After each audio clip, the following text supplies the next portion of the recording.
Welcome to the View from the Inside podcast, episode number 11. I'm the president of Tactical Wealth Management, Kevin Richardson, and as always, fired up to have you on board for our podcast. Before we introduce today's guest, I want to go through a couple of tax things because it is tax season. Remember, April 15th, your taxes are due. But remember, if you want to do an IRA contribution for 2024, that contribution amount is $7,000. If you're over 50, you can add another $1,000 to that, so $8,000 for last year. And then if you've got some extra cash rolling around, remember, sometimes if you front load that IRA contribution, aka do your $8,000 contribution for 2025, you get a little time value of money thing going on there where you've got more time to earn money with that contribution. The other thing I want to mention, if anybody's listening to this podcast and you're self-employed and don't have a retirement plan, reach out to a financial advisor. Your financial advisor, give us a call, talk to your CPA, but you can do a thing called a SEP IRA, a simplified employee pension plan.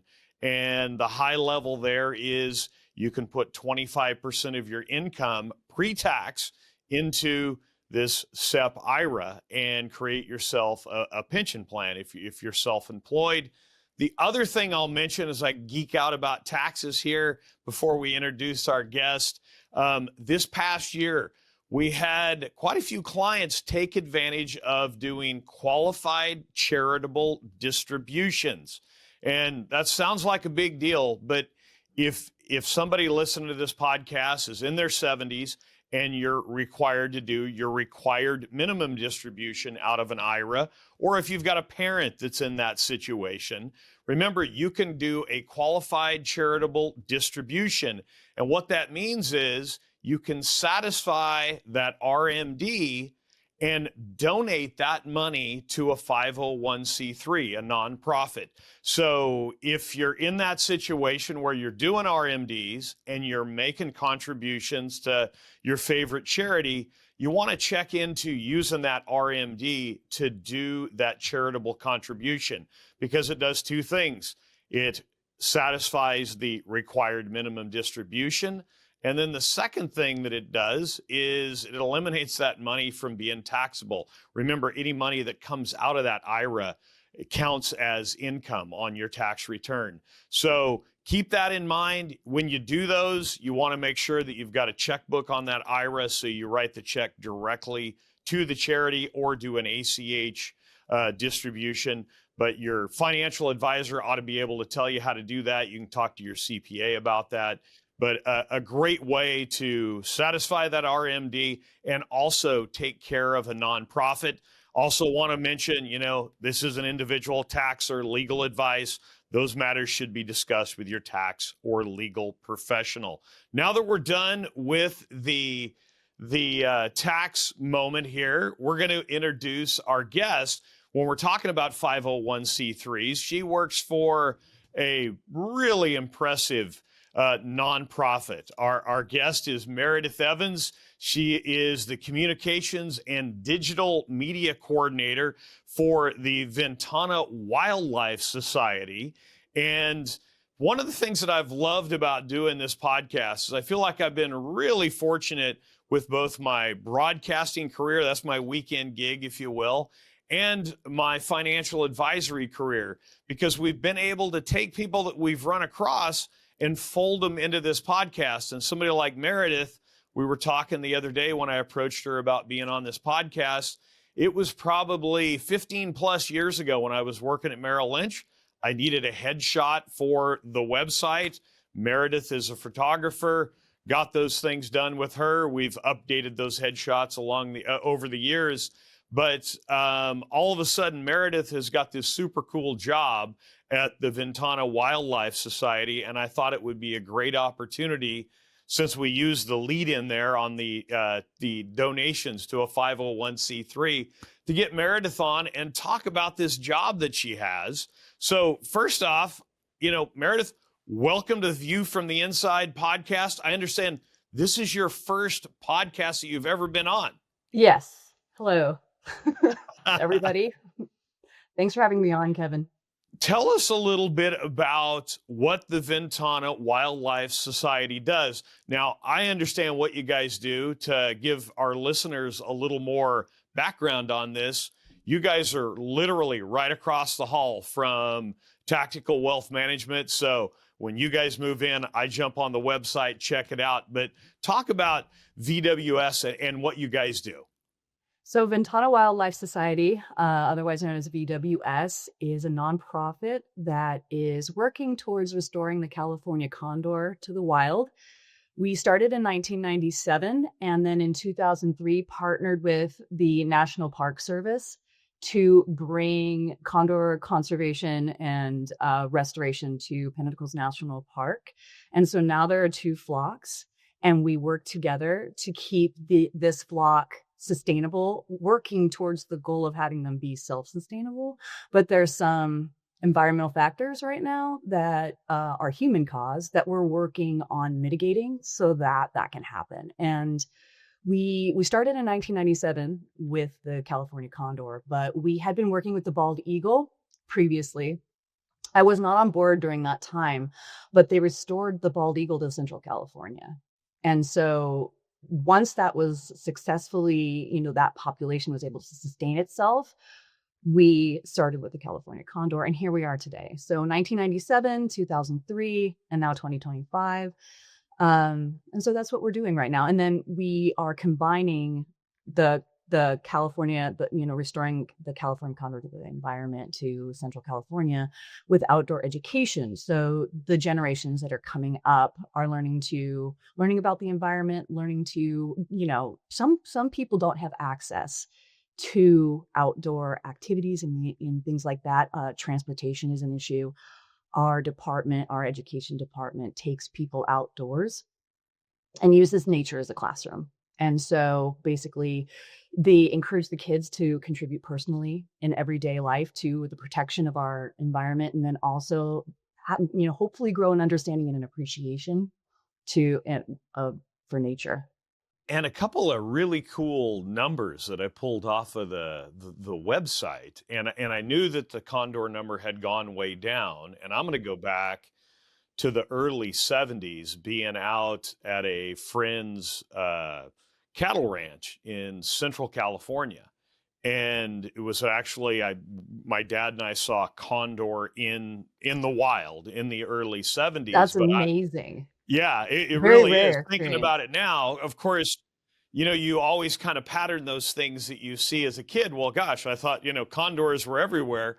And I was really fascinated to read on your website that the population of condors in the 80s fell to 27, right? I think it was 22. I've seen both numbers. Okay. Yeah. In the 20s, which is really a crazy number.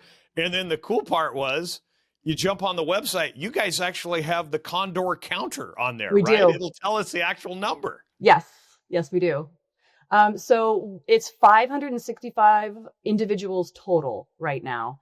In Central California, Monterey County, there are 112 individuals right now, which it doesn't sound like a lot, but it's actually, we have been under 100 since 2020 when the Dolan fire struck the area, killing a lot of condors at night because they don't fly at night. So they were roosting, and they don't have good eyesight at night. And so they don't fly, and the fire swept through. Some individuals did survive that were in the area, and we have this very popular bird named Iniko. Her stud book number is 1031, which is also the date for Halloween. So that's how people remind. So anyway, we played with that for a little bit. She had little pumpkins on the back of her tags for a while, but yeah, so the number was under 100 for a long time. And then we had a really good year last year. We had 9 successful fledges from wild nests. And then we released, I want to say 10 individuals into the wild. That's what it usually is. It can vary 1 or 2 in the either direction, but Pinnacles release them, we release them. So now we're up to 112. And we're very excited about it because the introduction and the hatch rate, the reproductive rate, actually outpaced the death rate. And that's a huge, huge achievement for the Right. birds because they know what to do. And Right. then I like to think that Mike Stake and Derek Whitmer in our non-lead ammunition program, their hard work is starting to pay off in that they're helping people be aware of different options besides lead, which is where it's was outlawed in California. But so we work with hunters and ranchers who have been very happy to make the switch. We work with them, and we're very appreciative of them. And so they make the switch, and now we're seeing these numbers. We're hopeful that there's a correlation there. So thank you to hunters and ranchers. Right. So the way I understand it, with the lead bullet, when a carcass is there and it's got the lead in there, then the condor ingests it and the lead kills the condor. So Exactly. So what happens is lead, when it upon impact, shatters. I mean, there's dust, there's particles. It pollutes the carcass, not only for condors, but it can pollute the carcass for humans. Lead's poisonous to animals and humans alike. So, but back to the condor, when the bullet shatters essentially into the bird, or not into the bird consumes the shattered fragments in the carcass, and then just a tiny grain of that shattered bullet causes a horrible, horrible death for those birds. They can eat, but they can't absorb. It's a neurotoxin. So they eat their food. And the toxin is hidden in their food. And then they can't absorb the nutrients. They can't absorb water. So they get these huge crops of, now they're eating rotting food, and now it's rotting inside them because they can't digest it. And it's absolutely horrible to have these big crops. They don't have any more coordination, and it's called crop stasis when they can't digest. And then they die of starvation and dehydration. And it's really horrible. right. And then you guys know this, as you mentioned, bird number 1031. You actually have these birds tracked and can sit and go from start to finish. So Yes. a great move in the right direction. So the other thing we like doing on this podcast is we have these people with these really interesting jobs. You're not a financial advisor like me that's nailed to monitors all day long. First off, how did you find the job at VWS? Well, I found it on LinkedIn. Wow. Okay. Yeah. So that's a great avenue. So that's happened to be where I saw the posting. Wow. And if you go to episode number 4 of The View from the Inside, we've got a great episode on LinkedIn. So anybody that's listening to this podcast that didn't hear that one, go ahead and go back. So, we see you across the hall all the time. You're coming and going from work just like we all do. I kind of understand what it's like to be in an office, but when you go out into the field, that's got to be the sweet spot on this job. Talk about a trip down Highway 1 to Big Sur. I always kind of take for granted that Big Sur is literally 30 miles from here, right? 26 from Carmel, aka the Big Sur Marathon, and then something like the Pinnacles. And you mentioned the Pinnacles earlier, and I was going to say it on this podcast. I'm a huge fan of going for a hike at the Pinnacles, and anybody that's listening to this that's never been, and I'm always surprised, people in Monterey County in the 831 that haven't been there, that place is spectacular. But tell us about a day in the life when you're out and you're going to take a picture of these magnificent birds. So as the communications and digital media coordinator, I shadow our biologists and program manager and partners. So we're not solely restoring the California Condor to Central California. We work with Pinnacles National Park. We work with Oakland Zoo, LA Zoo, the Peregrine Fund. We're in contact with the Yurok tribe up north, who also has an independent flock, and down south, who has an independent flock. And it's not independent, they commingle, but we are responsible for a number of birds here, and we work on their survival here. So I shadow. So for instance, we try to make productions that communicate how wonderful and dynamic and resilient and charismatic this species is. So that's my job. So I'll go out and say we'll have a vaccination day where we trap the birds, we give them vaccinations, and then we release them. Currently, there is a disease that is a potential threat. It's highly pathogenic avian influenza. And so we've been working towards vaccinating that flock. So we go to our remote site in Big Sur where we have a release pen, but we also use it to trap. So we trap the birds. And when I say we, I mean the organization. Right. I'm just shadowing. I'm not trapping birds. Right. I wish I was that awesome. Well, and I'll stop you right there. You know, in the old days, this always makes me think about Marlon Perkins, right? With Mutual of Omaha, Wild Kingdom. That. Right. Now we're admitting our age. And then, you know, the guy that was the gangster on that thing, remember Jim Fowler? Right. He was the biologist he'd go out there with no shoes, barefoot. Right. So he was in touch with. I haven't done that yet. Yeah. But anyhow, so I'm just thinking Marlon Perkins and Jim Fowler right here, Mutual of Omaha, Wild Kingdom. So that's pretty cool stuff. Yeah. I mean, someone asked me like what I wanted to be when I grew up. And we had just recently had a meeting and I was like, you know what? I wanted to be this when I grew up. And I didn't even know it. Like it started with photography and now I'm doing film and photography. So anyway, back to your question. And so this is like the dream job for me. I'm really, really honored to be here and represent the species and work with such amazing people who are restoring them to the back to Central California. So I film them, I put together little videos, I post on social media, just to get the word out there about this very charismatic, iconic species. And so that's what I do. And it's an honor. So let's talk about social media. A couple of questions embedded in this thing. Number one, I'm sure you're on all of the platforms. And which platform is most productive for VWS? Where do you get the most views? Because I love me some Twitter. I use that for athletics, and then it's become kind of a political hellscape. I really love LinkedIn in terms of tactical wealth and putting out the message of what we do. So I'm really curious with what you guys are doing. What platform do you think is most successful for you guys right now? So I think the platforms that are most successful right now are Instagram and Facebook. So X, like you said, I agree with you with your comment about what's going on with X right now. We're kind of migrating. We're going to migrate to Blue Sky, I think.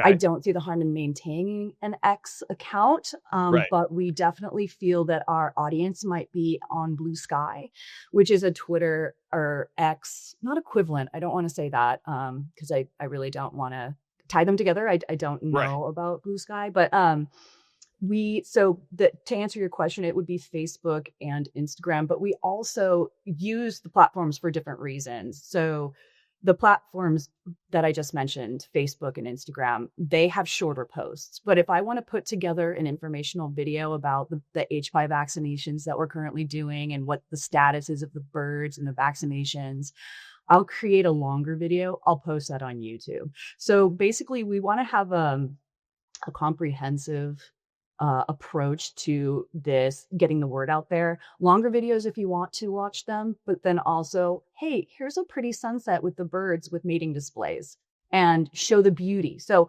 no matter what draws you in, hopefully we have something for everybody. We have a Condor chat, which is kind of like what we're doing right now. And it is our Condor crew talking about what they're doing out in the field. So that's something I also create digital assets for. And so they go out into the field, they do their heroic, amazing work that takes so much skill and intelligence. And then I'll film it and they'll have visuals during their Condor chat. And so, so to answer your question, so we have YouTube, we have X, we have Instagram, we have Facebook, we're going to move to Blue Sky. And then there's all sorts of messaging out there. It just depends on what your likes are and what the person will gravitate to. Well, and then I'll also be kind to us so we don't have to try to get the handles on all of those social media platforms correct. We're going to put those in the show notes so people that want to get on there and check stuff out. The other thing on the website itself, so you have the Condor counter. the Condor cams. You've got what, like 4 Condor cams, Yeah. right? Like I was jumped on the other day and I'm watching this Condor and it's raining a little bit. He's kind of sitting in the like hollowed out redwood trunk nest. It was just kind of cool. How many Condor cams do you guys have? And is that part of your work? So that is explore.org. Thanks to them, they have wildlife cameras all over I want to say world, but definitely United States. Okay. And so they're not they help. We work with them to get these live cams up. So that's not me. I'm not filming 24/7. These cams are, and they're live streaming. So people can see some really interesting interactions. One time there was a bear on the camera, for example, foraging on the carcass. Like I'm not going to say that happens all the time, but you'll see golden eagles. You'll see the birds and like territorial or hierarchical interactions. You'll see mating displays. You can watch this cam and see the most beautiful, amazing footage. So we've got one in San Simeon at the moment. When it's nesting, we'll have a nest cam up, like we had one last year on a very famous So we have some like well-known birds in the flock. So this camera was on this bird's nest. We watched from lay to hatch. Unfortunately, the chick passed away. And we weren't able to determine how, because they passed away, and the chick was not retrievable. And so, but people got to see like beautiful interactions with this little not furry, but feathery, downy fluff ball. We also had another nest cam in 2 nests last year is what I'm saying. They, one fledged, one passed away, but people got to watch things play out in the wild. And, nature's not nice all the time. And so they get to see what really is going on out there, which I think is fascinating. It also allows for our biologists to monitor the birds without having to pack out in all the time. These people are very strong and very capable individuals, but they also have a lot to do. So they can't be everywhere at once. So it allows for people, our crew, to monitor the birds, and our volunteers to monitor the birds. And then as well, on explore.org, people will also watch it. They love the birds, and then they will notice things, contact the crew, and we're like, thank you so much. Because again, our crew, although very capable, strong, intelligent, motivated individuals, cannot be everywhere at once. So it's like we formed this team of people online in conjunction with our volunteers and our crew. It's just beautiful and it's amazing. Yeah, it's kind of like that the army of ring cams in your neighborhood, I guess, right? Yeah, totally. Right on. Okay, so the website is ventanaws.org. I got that right. So if people want to help and get involved, obviously donation, you guys are 501c3, correct? And then are there volunteer opportunities if people listen to this podcast and this seems exciting to them? So volunteering right now, we just brought in a bunch of individuals, and we are very happy to say that we have a very solid team of volunteers at this time. But if we do need volunteers, then we can announce it on social media, or I believe you can go on the site and find out how you can volunteer. But at this time, I do not believe we are bringing and training any new volunteers, but they can always go to our website and reach out and inquire. Or they can message me on social media and I can update them personally. Perfect. And of course, all of the donation info is on the website, 501c3. Kelly Sorensen, he's your executive director. Yes. Kelly's been around for a while, right? I mean, he's really kind of taken this entity next level, if you will, right? So yes, Kelly is a doer. So when Ventana Wildlife Society started, he and Joe Burnett, who is the Condor, the California Condor program manager, they basically started this from scratch. We're a nonprofit. They raised their own funds. So today in 2025, Kelly Sorensen, I always say, will change out a light bulb in the office, but he also keeps the lights on, right? So he does so many things in between. He is a doer. He's a problem solver.